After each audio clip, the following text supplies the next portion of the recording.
금요일, 3일, 토요일 이틀간 시작됩니다. 얼마 안 남았습니다. 최근 민심 어떤 방향으로 가고 있을지, 여론조사 추세는 어떤지 좀 보겠습니다. 오피니언 라이브 윤희용 여론분석센터장과 함께하겠습니다. 어서 오세요. 예, 안녕하십니까. 오랜만에 뵙습니다. 네, 그렇습니다. 예. 4월 총선 때 네. 정말 왕성한 활동해 주셨고 또 네. 분석도 좀 많이 해주셨는데 또 이 여론조사의 계절이 다가왔어요. 네. 하나씩 좀 짚어보도록 하겠습니다. 먼저 그 대통령 국정수행 지지율 조사 나와서 이것부터 좀 짚어보면서 전반적인 상황도 좀 살펴보겠습니다. 문재인 대통령 국정수행 평가 관련해서 부정평가가 62.5%, 긍정평가 34.4%라는 결과가 나왔다고 하는데 네. 이 부분 좀 말씀해 주시죠. 네, 이게 이제 YTN이 리얼미터에 의뢰해서 지난 월요일부터 금요일까지 실시한 조사 결과인데요. 네. 자세한 사항은 중앙선거 열심히 사이트를 참조하시면 되는데 대통령 우리가 국정 지지율이라고 부르는 이제 그것이 34.4%입니다. 그러니까 네. 대통령이 최근에 일을 잘하냐 못하냐라고 묻는 것이거든요. 그래서 뭐 지난주보다는 수치상은 좀 높아지긴 했습니다만은 어쨌든 30% 이제 중반 아래를 보이고 있고 네. 말씀하신 이제 부정평가가 역대 최고치로 62.5%가 나왔으니까 상당히 어쨌든 대통령에 대해서 대통령 업무 평가에 대해서 부정적 시각이 높아졌기 때문에 선거를 앞두고 있는 아무튼 여당으로서는 상당히 이제 곤혹스러운 지표들이라고 할 수가 있을 것 같고 예. 아마도 이제 이것이 최근의 흐름들을 보게 되면 긍정평가 낮아지고 부정평가 높아지고 있는 그 흐름들 그때 이제 LH 사건이 있은 이후에 뚜렷하게 나타나는 현상이기 때문에 아마 이제 LH 직원들의 그 투기 사건이 얼마나 많이 국민들의 분노와 불만을 이제 사고 있는 것인지 그리고 그것에 대해서 사건이 아직 매듭지어지지 않고 있다. 그래서 네. 그것이 지속적으로 좀 영향을 주고 있는 것을 확인할 수 있는 것 같습니다. 네. 이게 정당 지지율에도 좀 영향을 좀 끼쳤다고 봐야 되겠죠? 네, 이제 정당 지지율도 함께 보게 되면 국민의힘의 정당 지지율은 이제 전주 대비 3.5%포인트 상승한 39%를 기록했고요. 예. 이 조사에서 여당인 더불어민주당은 0.2%포인트 오른 28.3%의 결과를 이제 보였습니다. 39%면 국민의힘은 출범 이후 최고 지지율 아닌가요? 지금 원래는 지금 불과 이제 몇 주 전까지만 하더라도 뭐 여당인 더불어민주당의 정당 지지율이 월등히 높은 조사 결과들이 대부분이었던 데 비해서 네. 지금은 야당인 국민의힘의 정당 지지율이 오히려 높은 것들이 많이 확인되고 있는 것이거든요. 네. 사실 이제 대통령 평가와 정당 지지율 이것이 어느 것이 더 선거에는 직접적으로 예상할 수 있는 지표냐라고 한 질문하시는 분들이 있는데 대통령 평가 같은 경우는 꼭 이거 정치적 성격만은 아니에요. 왜냐하면 정치적으로 내가 대통령을 지지하지만 지금 LH 건도 있고 하니까 뭐 최근에는 좀 잘 못하는 부분이 있다라고 얘기할 수 있는 것이니까. 예. 그래서 이제 정치적 지지랑 대통령의 국정수행 평가를 동일시할 수는 없는 부분이 있는데 정당 지지율은 그렇지 않거든요. 예. 어느 정당 지지하십니까라고 하는 물음에 대한 질문이기 때문에 우리가 지지라는 것은 상당히 마음속에서 깊이 우러나는 이제 생각이거든요. 그런 면에서 이것이 이제 실제 선거에도 상당 부분 영향은 제가 봤을 때는 대통령 평가보다는 정당 지지율이 더 영향을 줄 수 있다는 점에서 아마 지금 이제 지표상으로는 야당 같은 경우는 어쨌든 범야권 성향층들이 상대적으로 결집도가 강하게 나타나고 있고 네. 반면에 이제 여권 지지층들은 그 결집도가 좀 이전보다는 좀 느슨하게 나타나고 있는 측면이 지표에서 확인되고 있다 이렇게 보겠습니다. 최근의 상황에 대해서 좀 살펴봤고요. 예. 이거는 재인용이기 때문에 표본 오차라든가 뭐. 네, 제가 아까 말씀드렸기 때문에 예, 그렇죠. 상관없습니까? 아까 말씀드린 걸로 대체하면 될 것 같습니다. 알겠습니다. 네. 괜시리 좀 이런 것들 좀 긴장돼가지고 네. 빼먹은 게 있을까봐. 네. 알겠습니다. 그러면 좀 본격적으로 이번 보궐선거에 대한 지지도 좀 보도록 하겠습니다. 네. 서울시장 보궐선거 보수 야권 단일화 이후에 처음 실시된 여론조사 어떻게 나왔어요? 네, 이제 오마이뉴스가 이제 리얼미터에 의뢰해서 지난 3월 24일 조사를 했는데요. 네. 또 자세한 사항도 이제 중앙선거 열심히 홈페이지를 참조하시면 되는데요. 이 조사에서 더불어민주당 박영선 후보가 36.5%, 네. 그다음에 국민의힘 오세훈 후보가 55.0%였습니다. 그러니까 거의 이제 15% 가량 이제 차이가 나서 국민의힘 오세훈 후보가 앞서 있는 결과가 보이고 있습니다. 그러니까 20% 가까이 나는 것이네요. 예. 그래서 지금 보게 되면 어쨌든 박영선 후보는 애초에 상당히 이제 등장했을 때는 40% 넘는 높은 지지를 보이는 조사들도 있었습니다만은 그 이후에 뭐 이제 윤석열 전 검찰총장의 이제 사퇴, 그다음에 LH 건의 이제 발생 등으로 인해서 야당 후보, 특히 국민의힘 소속 후보들이 예전에는 국민의힘 소속이라는 것 때문에 디스카운트 현상이 있었거든요. 네. 그것이 이제 사라져 버리게 됨으로써 상당히 이제 높은 지지를 얻게 되고 네. 이제 월등한 이제 우위를 보이고 있는 현상들이 여러 조사 결과들에서 이제 확인이 되고 있는 상황입니다. 전반적으로 봤을 때 그 청년층 아니면 40대는 여권에 좀 유리한 세대라고 하고 중장년층은 야권에 유리하다 그랬는데 요즘은 그게 또 아니라면서요? 네, 방금 이제 말씀드린 조사에서도 뭐 세대별로 봤을 때는 40대에서만 이제 박영선 후보가 우세를 보이고 있고, 네. 또 말씀하신 이제 20, 30대에서도 원래는 이제 진보 성향 후보들이 우세를 보이는 흐름들이 어쨌든 선거 다가오면 확인이 되는 측면이 있었는데, 이 조사에서는 오세훈 후보가 20대에서는 특히 박영선 후보를 3배 가량 이제 앞서는 결과를 보이고 있으니까 네. 뭐 30대에서도 이제 우세하는 흐름들을 보이고 있고요. 그래서 물론 이제 고령층은 뭐 보수 정당 후보가 또 원래부터 높았던 흐름이 이제 이 조사 결과에서도 확인되는데요. 많은 분들이 분석하기에는 20, 30대들이 최근에 이제 오히려 진보 후보보다는 이제 보수 후보에 대한 지지가 높은 것은 어쨌든 LH 사건으로 인해서 이제 부동산 등에 대해서 내 집 마련에 대해서 집값이 오른 것에 대한 불만, 박탈감이 다른 연령대에 비해서 20, 30대에서 월등히 큰 것들이 좀 영향을 주지 않았겠는가라고 이제 보는 시각이 있고, 또 한편 이제 20, 30대의 절반은 여성이지 않겠습니까? 네. 그래서 이 선거가 치러지게 된 사안, 원인, 그다음에 그 선거 과정에서도 계속 그 문제가 소환되어서 이제 드러나는 부분들, 밝혀지고 논란이 되는 지점들, 이런 것들이 20, 30대의 절반인 또 여성층에게도 부정적으로 좀 영향을 주는 측면이 야당 후보의 우세로 이전과는 좀 다른 양상을 좀 보이고 있는 것이 아닌가 보입니다. 네. 선거가 이제 9일 정도 남은 상황에서 네. 인물론으로 봤을 때 지금 두 후보 모두 박영선 후보는 이제 도쿄 아파트 문제가 지금 계속해서 야당 쪽에서는 공격 포인트로 지금 나오고 있는 것이고, 민주당은 오세훈 후보 내곡동 땅 투기 의혹, 이건 지금 계속되고 있는 상황이거든요. 이번 선거를 보게 되면 사실 이제 흔히 이중 구도의 선거라고 할까 이렇게 얘기할 수 있을 것 같아요. 이중 구도? 어떠냐면 원래 이제 선거는 이제 정부 여당이 평가를 받는 것이니까 이제 야당이 정권 견제 또는 정권 심판이라고 하는 공세 프레임으로 선거를 치르는 것이고, 그럼 여당은 이제 국정 안정론이라고 하는 방어적 프레임으로 선거를 치르는 게 기본 구도예요.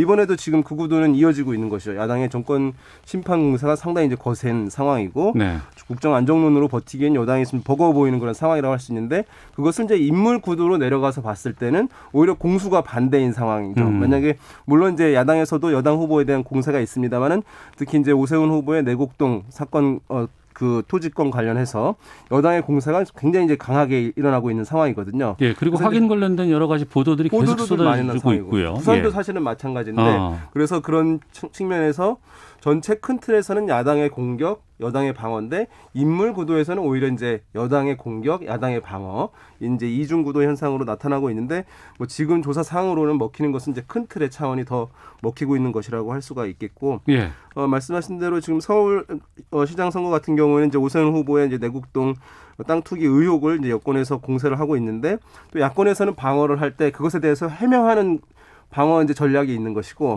대개 선거에 임박했을 때는 상대 후보에 대해서도 뭔가를 꺼내는 거예요. 그렇게 되면 그러면 이제 그 지지 후보들한테 뭐 지지를 철회하지 않아도 될 근거를 제공해 주는 거죠. 왜 상대 후보도 뭔가 있지 않아? 라고 얘기하면서 이제 그런 전략도 같이 쓰면서 오세훈 후보 측에서 이제 방어를 하고 있는 것으로 보입니다. 네. 그럼 그런 상황에서 앞으로 남은 변수 같은 것들이 좀 작용을 할까요? 이런 것들이 어떻게 보세요?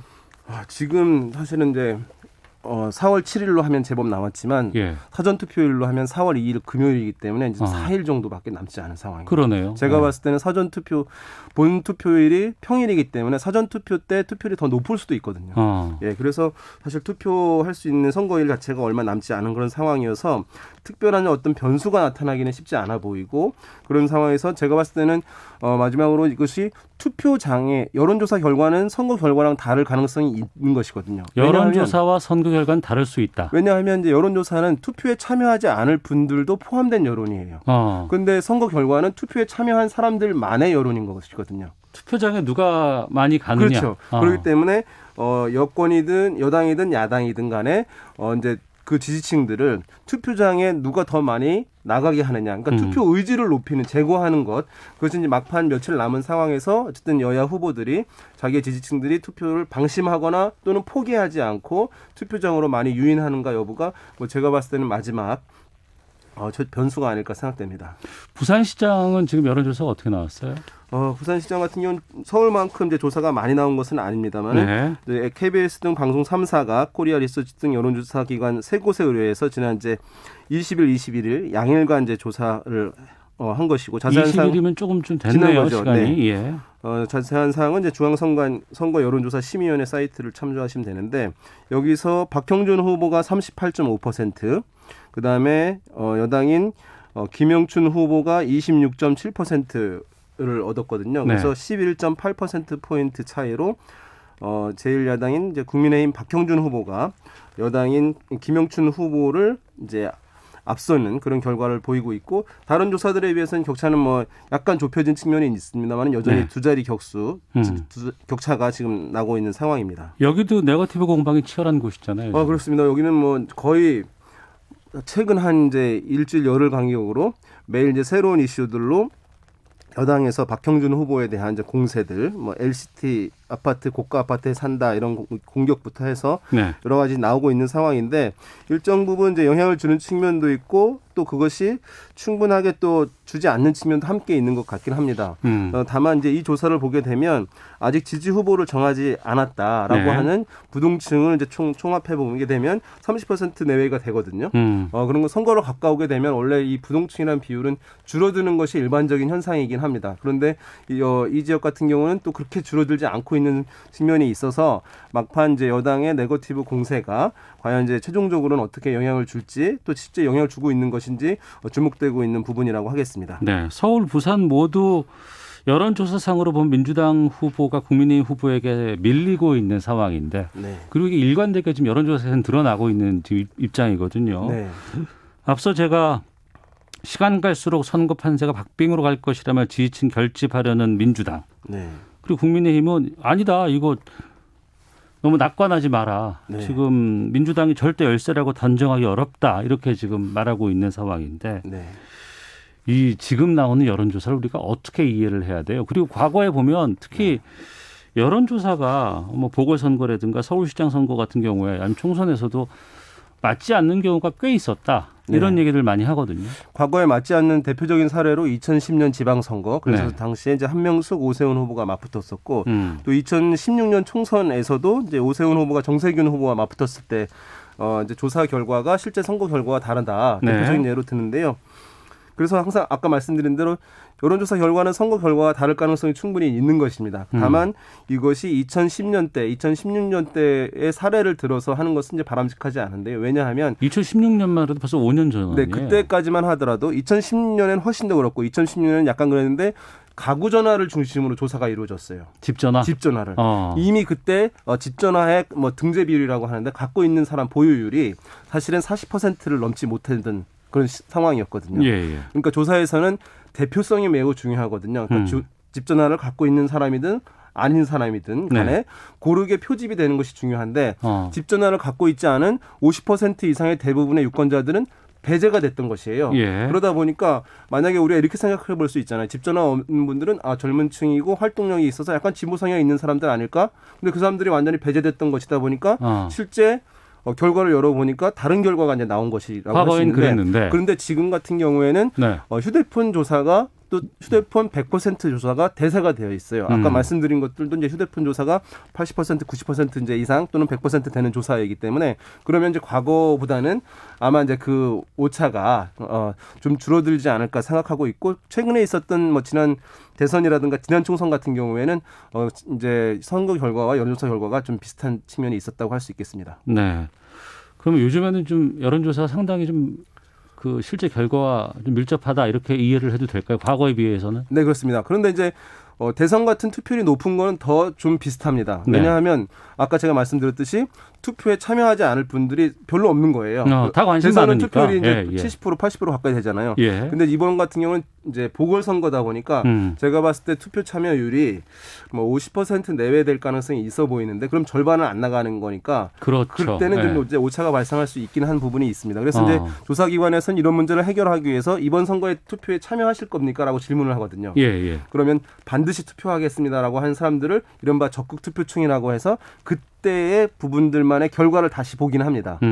근데 이제 이것이 뭐 우리 앵커님도 그러겠지만 투표하실 거예요라고 물어보면 민주시민 교육을 받으신 분들은 네네. 투표 안 할 겁니다라고 얘기를 못 하잖아요. 그렇죠. 그렇기 네. 때문에 이것도 사실 한계가 좀 있긴 합니다.